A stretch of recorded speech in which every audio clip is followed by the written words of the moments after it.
D K ಶಿವಕುಮಾರಣ್ಣ first ನಿಮ್ಮ ರಾಜಣ್ಣ ಇದ್ದಾರಲ್ಲ ಮಂತ್ರಿ, ಅವ್ರಿಗೆ ನಟ್ಟು ಬೋಲ್ಟು ಟೈಟ್ ಮಾಡೋಕ್ಕೆ, ಅವ್ರಿಗೆ ಟೈಟ್ ಮಾಡೋಕ್ಕೆ ನಿಮ್ಮ ಕೈಲಿ ಆತಾ ಇಲ್ಲ.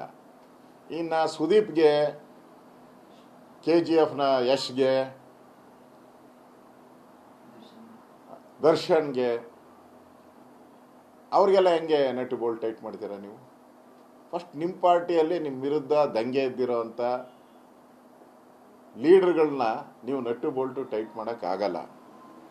ಆ ಕೋಪನ ತಗೊಂಡೋಗಿ ಈ ದರ್ಶನ್ನು, ಸುದೀಪು, ಯಶು ಈ ಥರ ಸಿನಿಮಾ ನಟರ ಮೇಲೆ ಬಿಡ್ತಾ ಇದ್ದೀರಲ್ಲ, ಇದೆಷ್ಟು ನ್ಯಾಯ? ನೀವು ಇವತ್ತು ಶ್ರೀಮತಿ ತಾರಾ ಅವರು ಸ್ಟೇಟ್ಮೆಂಟ್ ಮಾಡಿದ್ದಾರೆ, ನಮ್ಮನ್ನು ಯಾರು ಬಂದು ಕರೆದೇ ಇಲ್ಲ ಅಂತೇಳಿ. ಫಸ್ಟ್ ಇವ್ರನ್ನೆಲ್ಲ ಯಾರು ಕರೆದಿದ್ದಾರೆ ಅಂತ ಫಸ್ಟ್ ಹೇಳಿಕೆ ಕೊಡಬೇಕು. ಇವರೆಲ್ಲ ಯಾರು ಕರೆದಿದ್ದಾರೆ, ಹೋಗಿ ಯಾರು ಇನ್ವಿಟೇಷನ್ ಕೊಟ್ಟಿದ್ದಾರೆ. ಈ ಧಮ್ಕಿ ಹಾಕುವಂಥ ಪ್ರವೃತ್ತಿ ಏನಿದೆ ಇದು ಪ್ರಜಾಪ್ರಭುತ್ವಕ್ಕೆ ಮಾರಕ. ನೀವು ಬೇಕಾದರೆ ಸಿದ್ದರಾಮಯ್ಯನವ್ರಿಗೆ ಮುಖ್ಯಮಂತ್ರಿ ಪದವಿನ ಕಿತ್ಕೊಂತೀನಿ ಹೇಳಿ, ನಿಮ್ಗೆ ಅಧಿಕಾರ ಇದೆ. ಆದರೆ ಇವ್ರು ಯಾರು ನಿಮ್ಮ ಗುಲಾಮರಲ್ಲ. ಇವರು ಈ ಸಿನಿಮಾ ಹೀರೋಗಳಿದಾರಲ್ಲ, ಇವ್ರು ಯಾರು ನಿಮ್ಮ ಗುಲಾಮರಲ್ಲ. ನೀವು ಹೇಳ್ದಾಗೆ ಬರೋಕ್ಕೆ, ನೀವು ಹೇಳ್ದಾಗ ಹೋಗೋಕ್ಕೆ ಅವ್ರು ಯಾರು ನಿಮ್ಮ ಗುಲಾಮರಲ್ಲ. ಮತ್ತು ನಿಮ್ಮ ಆಶೀರ್ವಾದದಿಂದ ಅವರ ಸಿನಿಮಾಗಳು ಏನು ಯಶಸ್ಸನ್ನು ಕಂಡಿಲ್ಲ.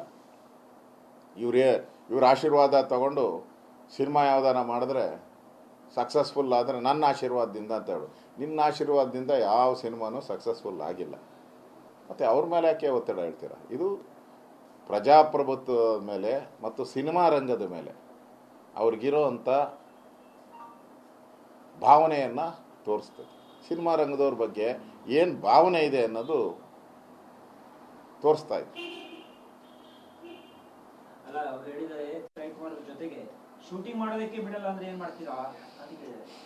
ಅದನ್ನೇ ನಾನು ಹೇಳ್ತಾ ಇರೋದು. ಪ್ರಜಾಪ್ರಭುತ್ವಕ್ಕೆ ಈ ಧಮ್ಕಿ ಹಾಕುವಂಥದ್ದು, ಈ ಧಮ್ಕಿ ಹಾಕೋದು, ಗೂಂಡಾಗಿರಿ ಮಾಡೋದು ಇದು ಅಪಮಾನ.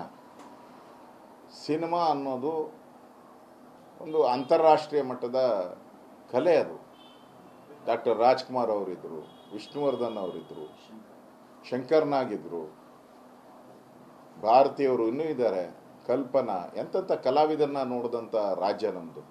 ಅವ್ರಿಗೋಸ್ಕರ ನಾವೆಲ್ಲ ಸಮಾಧಿ ಕಟ್ಟಿದ್ರಿ ಇಲ್ಲಿ. ನಮ್ಮ ಸರ್ಕಾರ ಇದ್ದಾಗ ರಾಜ್ಕುಮಾರ್ ಅವರು ಸಮಾಧಿಗೂ ನಾವು ಜಾಗ ಕೊಟ್ಟಿದ್ದೀರಿ.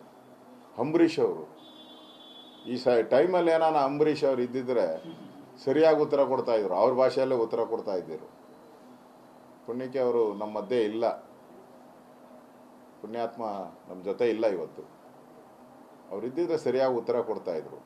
ಇದರಿಂದ ಸಿನಿಮಾ ರಂಗವನ್ನು ಇಷ್ಟು ಕೀಳಾಗಿ ಮಾತಾಡೋವಂಥದ್ದು, ಆ ಸಿನಿಮಾ ರಂಗದ ಕಲಾವಿದರಿಗೆ ಮಾಡದಂಥ ಅಪಮಾನ ಇದು, ಅಪಮಾನ. ಕೂಡಲೇ ಡಿ ಕೆ ಶಿವಕುಮಾರ್ ಅವರು ಕ್ಷಮಾಪಣೆ ಕೇಳಬೇಕು ಅಂತೇಳಿ ಆಗ್ರಹವನ್ನು ಮಾಡ್ತೇವೆ.